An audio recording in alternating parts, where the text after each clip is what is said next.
Bom dia, segundo ano! E aí, tudo bem com vocês? Gostando do nosso conteúdo de História e Geografia? Interessante, né? Conhecer um pouquinho mais sobre o nosso país e conhecer um pouquinho também sobre a nossa nação, certo? Vamos dar continuidade a esse conteúdo? Lá na página 171 nós temos o seguinte título: Somos todos brasileiros. E diz assim: muitas pessoas que moram no Brasil se mudam para outros lugares dentro do próprio país. É por isso que diversas famílias brasileiras têm pessoas que vivem em regiões diferentes, pois elas vieram de regiões diferentes. Essas pessoas são chamadas de migrantes. Os migrantes saem de seu local de origem e vão para outros, às vezes muito longe de onde nasceram e cresceram. As famílias de migrantes levam com elas seus objetos pessoais e costumes e chegam aos novos lugares. Elas conhecem outros modos de vida. Com isso, a cultura brasileira se torna cada vez mais diversa. O que esse texto está falando para a gente? Que dentro da nossa própria nação, nós temos pessoas que saem de um determinado estado para viver em outro, que saem de uma região do Brasil para viver em uma outra. Isso é muito comum acontecer no nosso país, certo? Acontecia-se muito mais no passado, né? Aqui a nossa região, a região Nordeste, muitas famílias saíram do Nordeste, né, por conta da seca, da falta de chuva e migraram para que região do Brasil, Tia Aline? Para a região Sudeste, principalmente para o estado de São Paulo, Rio de Janeiro, alguns para o estado de Minas Gerais, para a região Sul do Brasil, Centro-Oeste, na época da exploração do ouro, né, Sudeste, Centro-Oeste. Então foram locais onde a população saía para busca nessas regiões de uma vida melhor. Correndo de quê? Fugindo de quê? Da fome, da seca, do desemprego, né? Então a maioria das famílias tinha sempre algum membro que estava em uma dessas regiões, um desses estados que eu falei, né? Trabalhando para quê? Para enviar dinheiro para a família, né? Para ajudar a família que ficou aqui no Nordeste, aqui na nossa região, para que eles não passassem fome, necessidade. Algumas famílias saíam inteiras para trabalhar nessas regiões, nessas localidades, ok? Essas pessoas que saem do seu estado para viver em um outro estado, saem da sua região para viver numa outra região, elas são chamadas de migrantes, ok? Página 72, atividade. Leia os versos a seguir. Eles são de um tipo de texto conhecido como repente. É da cultura nordestina, da nossa cultura. Repente, de Francisco Paixão. Vai de novo a São Paulo. Eu vou lhe dizer a verdade. Ele vai fazer partida, viajar para outra cidade. A saída de João aqui nos deixa saudade. Então a gente percebe que é um textinho, né, uma estrofe, como se fosse um poema, certo? Essa estrofezinha desse repente, ele conta um pouquinho, ele fala um pouquinho sobre o quê? Sobre a partida de João daqui da cidade, que vai deixar o quê? Vai deixar saudade. Está indo para São Paulo e vai deixar a saudade. O repente foi criado por João Mauro Barreto de Araújo e é chamado de voz, viola e desafio. De acordo com esse repente aí, você vai fazer o quê?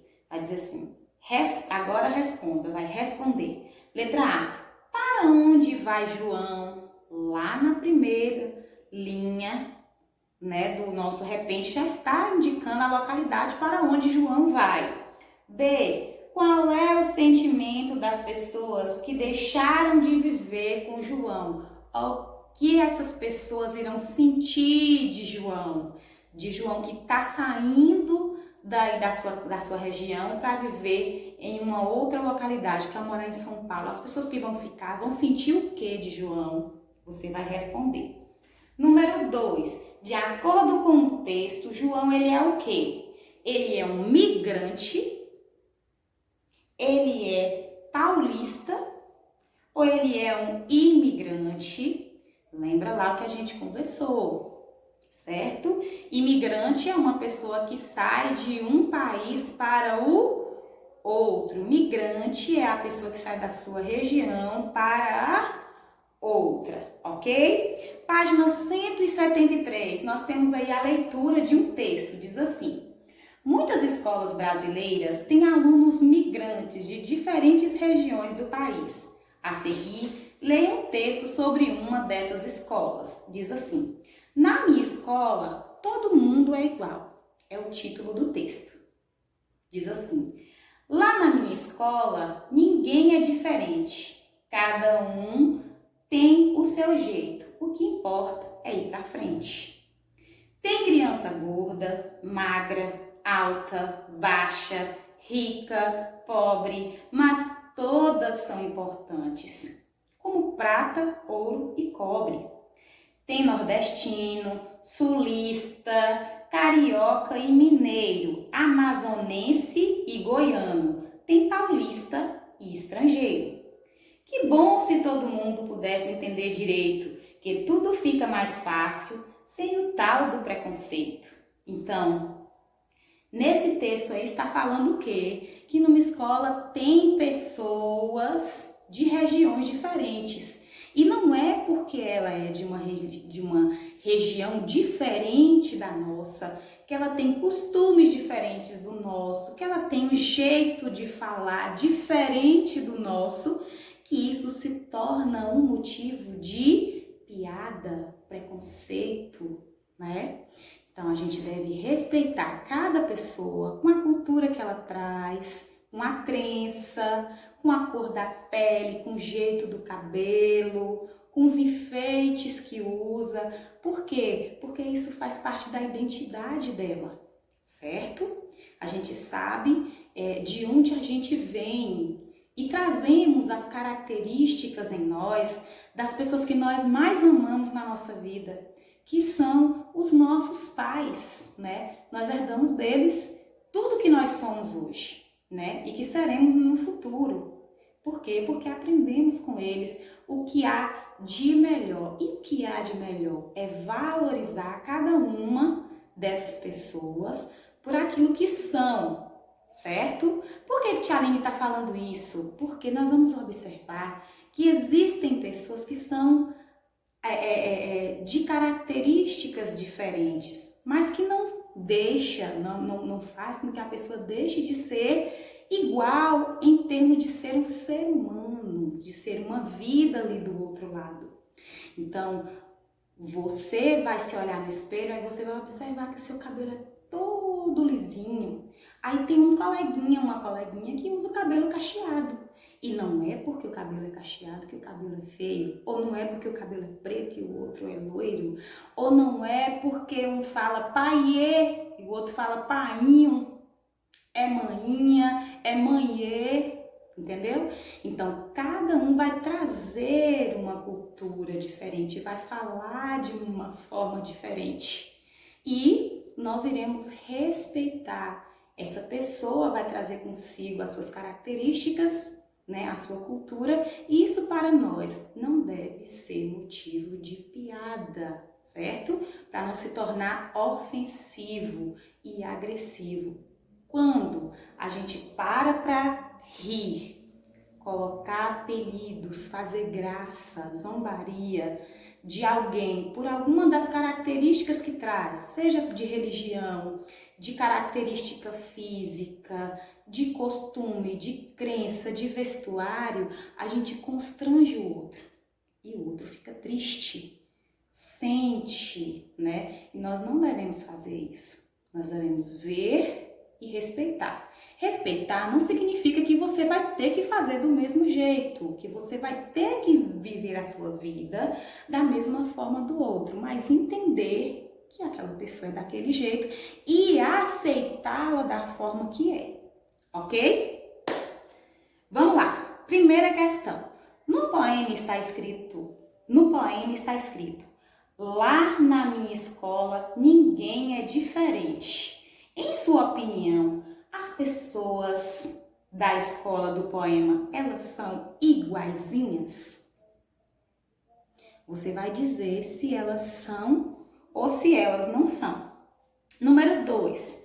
Sublinhe no texto as frases que indicam a origem dos alunos da escola.